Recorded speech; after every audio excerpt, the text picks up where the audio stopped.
Stepstone presenting Vira, truly independent AI homes, 0% no other charges. போரூருக்கே இது புதுசு. at Kattupakkam Porur. சட்டசபை தேர்தலுக்கு பின் தமிழ்நாட்டில் தேசிய ஜனநாயக கூட்டணி ஆட்சிதான் அமையும் என்கிறார் அமித்ஷா. அமித்ஷாவுடைய நோக்கம் அமித்ஷாவுக்குலாம் நல்லா தெரியும். அதிமுக பாஜக கூட்டணி இன்னும் கூட யார் சேர்த்துக்கிட்டாலும் வெற்றி பெற போறது இல்லைன்னு அவருக்கு தெரியும். பாஜகவால் ஒரு சட்டமன்ற தொகுதி இந்தியா தமிழ்நாட்டில் செய்ய முடியுமா? இவங்க பவர்ஃபுல்லாக இருக்கிற மாதிரியான ஒரு உருவகத்தை ஏற்படுத்துறாரு. கூட்டணி ஆட்சி தான் கூட்டணி ஆட்சி. நீங்கள் முதல் ஜெயிப்பீங்களா? அப்போ எதுக்காக இது சொல்கிறாங்க அப்படின்னா மக்களை நம்ப வைக்கிறது. இன்றைக்கி ஏன் எடப்பாடி பழனிசாமியுடைய பேரை அவர் தவிர்த்தார் அப்படின்னோம்னா, நீ என்னுடைய பேச்சுக்கு ஒத்து வரல அப்படின்னோம்னா நீ கிடையாது. விஜய் என்டிஏ கூட்டணிக்கு வருவாரா அப்படிங்கிற கேள்விக்கு மத்திய உள்துறை அமைச்சர் அமித்ஷா என்ன சொல்றாரு அப்படின்னா, தேர்தல் வரும்போது பார்க்கலாம், தெரிய வரும் அப்படிங்கிறது குறிப்பிட்டிருக்காரு. பெரியாரை பற்றி அவ்வளோ தூரம் சீமான் பேசும்போது சைலண்டாக இருந்தாங்க. அப்போ விஜயை நீங்கள் நம்ப முடியாது. விஜயை நீங்கள் நம்ப முடியாது. ஏன்னா அவர் கூட்டணிக்காக தான் காத்துட்ருக்காரு. ஸோ திமுக வீழ்த்துவதற்கு எல்லோரும் ஒன்று சேரும் அப்படின்னு கடைசியில் ஒரு பூத கோஷ்டம் போட்டு எல்லாரும் ஒன்றா சேர்த்துட்டாலும் சரி. மராட்டியத்தில் பண்ண மாதிரி ஃப்ராட் பண்ண போகிறாங்க. இவிஎம்ல ஃப்ராட் அடிப்பாங்க. இதெல்லாம் முடிவுகளை மாற்றாதா?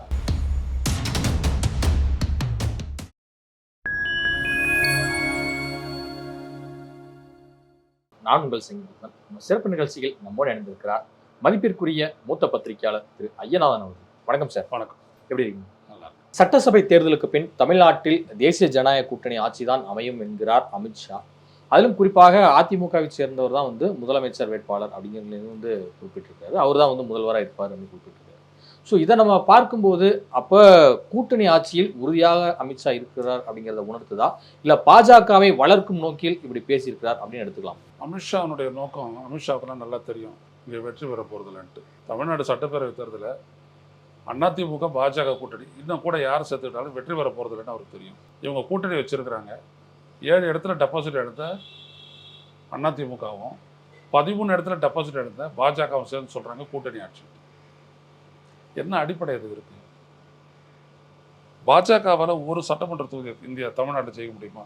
தனிச்சு போட்டிட்டு அவங்க பெற்றது 5.5% ஓட்டு உள்ளாட்சி தேர்தலில். அவ்வளோதான், வேறு எதுவுமே கிடையாது. 13 இடத்துல டெபாசிட் எடுத்த ஒரு கட்சியினுடைய தலைவர் சொல்கிறாரு கூட்டணி ஆட்சி அமையும். இன்னும் உங்களுக்கு எப்படி தெரியும் அது? ஆக இதனுடைய நோக்கம் என்னென்னா 2. 1, இவங்க கூட்டணி அமைச்சிருக்காங்களே, இது மட்டும் இல்லை, இன்னும் விஜய் எடுக்கணும், ராமதாஸ் எடுக்கணும், இதெல்லாம் எடுத்து ஒரு மெகா கூட்டணி அமைக்கணுன்றது அவங்களுடைய திட்டம்.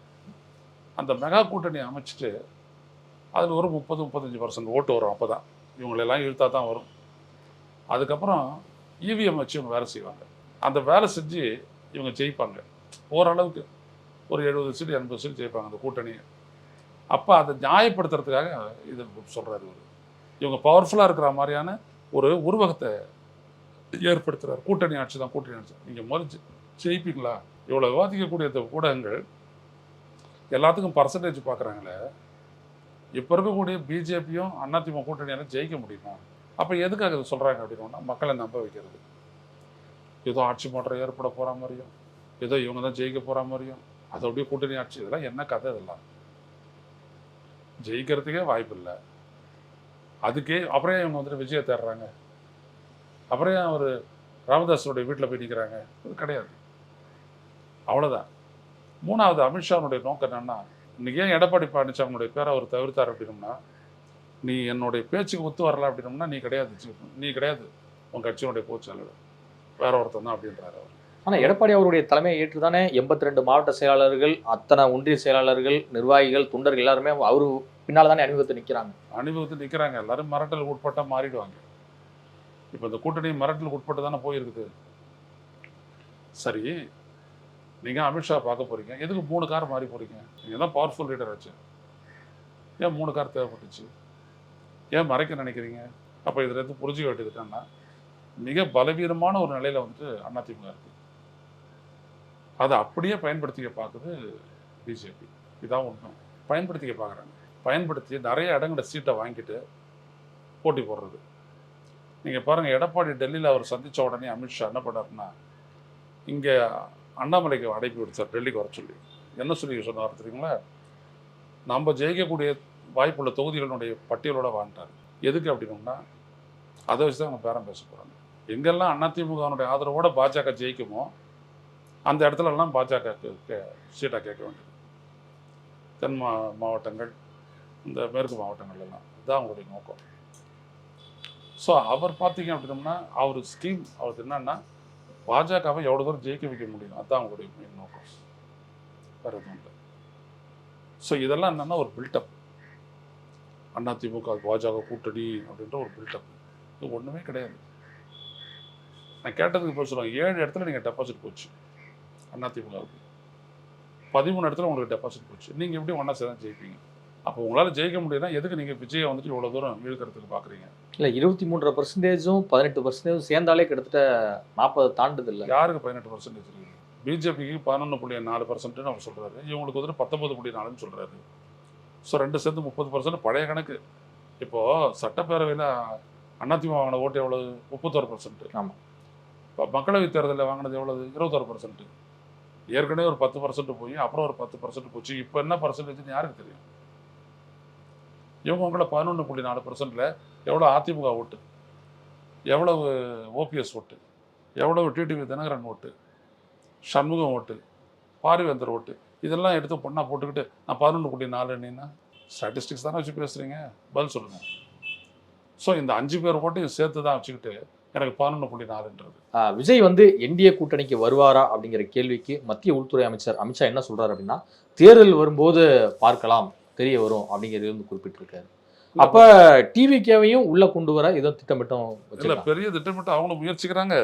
இவர் ஒன்றும் அதை மறுக்கிறதா தெரியலையே. தொடர்ந்து அவங்க பேசிக்கிட்டே இருக்கிறாங்கன்னா இவங்க சைட்ல இருந்துட்டு இதெல்லாம் கிடையாது. அவர் சொன்னார் எங்களுக்கும் திமுக தான் போட்டினார். அவர் அதிமுக பிஜேபி டிவிகே தான் போட்டினார். அதுக்கப்புறம் எதுவுமே பேசலையே அவரு. இல்ல பாசிச பாஜக சொல்லி வர்றாங்க. பாசிச பாஜகலாம் சொல்றது இருக்கட்டும், பெரியாரை பத்தி அண்ணாவை பற்றியெல்லாம் அவதூறு பண்ணும்போது இவங்க சைலண்டாக இருக்கிறாங்க. பெரியாரை பற்றி அவ்வளோ தூரம் சீமான் பேசும்போது சைலண்டாக இருந்தாங்க. அப்போ விஜய் நீங்கள் நம்ப முடியாது, விஜயை நீங்கள் நம்ப முடியாது. ஏன்னா அவர் கூட்டணிக்காக தான் காத்துட்ருக்காரு. ஸோ திமுக வீழ்த்துவதற்கு எல்லோரும் ஒன்று சேருவோம் அப்படின்னு கடைசியில் ஒரு பூத கோஷ்டம் போட்டு எல்லோரும் ஒன்றா சேர்த்துட்டாலும் சேருவாங்க. நம்ம மறுக்க முடியாது. திமுக வீழ்த்தணும் அதான் ரொம்ப முக்கியம் அப்படின்னு சொல்லிட்டு எல்லோரும் ஒன்றா சேர்த்துக்கலாம்.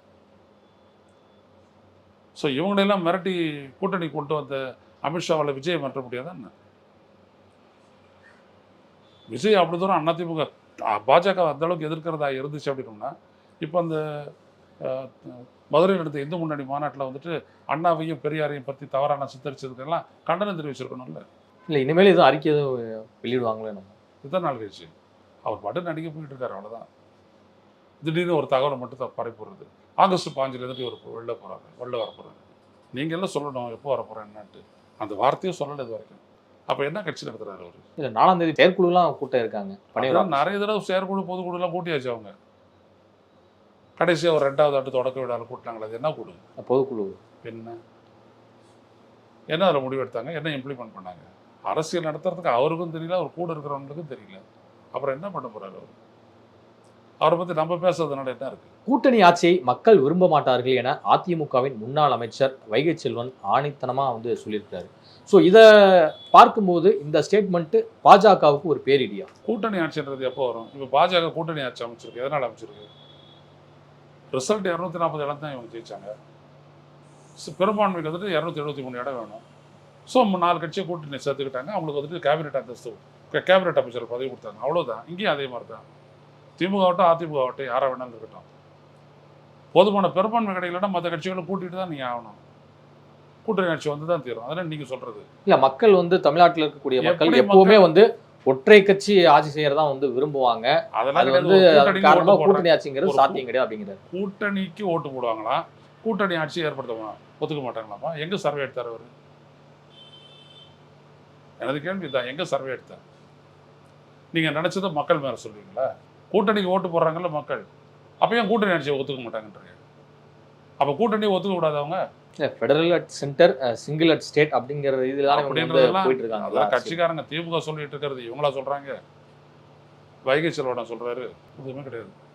இப்போ இந்த திமுக வந்துட்டு வர தேர்தலில் வந்துட்டு 90 இடம் ஜெயிச்சுது, அவருடைய கூட்டணி ஒரு 35 இடம் ஜெயிச்சுது. கூட்டணி ஆட்சியே எப்படி ஆகிட்டு தானே ஆகணும் அப்படின்னு, அவ்வளவுதான். இது அவுட்கம் தான் டிசைட் பண்ண போறது. தேர்தல் முடிவு தான் தீர்மானிக்கும், இவங்க கிடையாது. இப்போ உங்கள் பார்வையில் வந்து எப்படி பாக்குறீங்க உங்களுடைய பத்திரிகை அனுபவத்துல 2026 கூட்டணி ஆட்சி தான் யார் வந்தாலும் அப்படின்னு நினைக்கிறீங்க? மராட்டியத்தில் பண்ண மாதிரி ஃப்ராட் பண்ண போறாங்க, இவிஎம்ல ஃப்ராட் அடிப்பாங்க, இதெல்லாம் முடிவுகளை மாற்றவும் மாற்றாதா பொறுத்துறது பார்ப்போம். ஜனவரியில எல்லாம் பேசுவோம். அதிமுக பாஜக கூட்டணி குறித்து பேசுபவர்கள் வந்து இந்த கூட்டணிக்குள் ஒரு குழப்பத்தை ஏற்படுத்த முயற்சிக்கிறார்கள், கூட்டணி ஆட்சி அப்படி இப்படின்லாம் சொல்லி அப்படிங்கிறது குறிப்பிட்டிருக்காங்க. முன்னாள் ஆளுநரும் பாஜகவின் மூத்த தலைவருமான தமிழிசை அவர் அவருடைய ஸ்டேட்மெண்ட் சொல்ல வருவது என்ன? எங்க பக்கத்துல உட்காந்துட்டு இருக்கும்போது தான் என்டி ஆட்சி அப்படின்றாரு, என்டி ஆட்சின்னு சொல்றாரு. என்டி ஆட்சின்னு என்னது? அதிமுக உள்ளடக்கிய ஆட்சி அதானே இது. பக்கத்தில் தானே இருந்தார் அது எடப்பாடி பழனிசாமி, சொல்ல வேண்டியதானே அதிமுக ஆட்சி தான் அப்படின்ட்டு. 3 நாளுக்கு அப்புறம் அதை சொன்னார் அவர். ஆனால் திருப்பி அமித்ஷா சொல்றாரு கூட்டணி ஆட்சி தான். குழப்பம் என்ன உண்டாகுது? நீங்கள் தான் குழப்பறீங்க, வேற யார் குழப்பறது? கூட்டணி ஆட்சி அப்படின்றது நீங்கள் சொல்றீங்க, இல்லைன்னு அவங்க சொல்றாங்க. அப்போ யார் குழப்பறாங்க? உங்களுக்குள்ளே தான் அது குழப்பம் வருது. அப்புறம் அடுத்த வர பார்த்து குற்றச்சாட்டுக்கு யாரை சொல்றீங்க?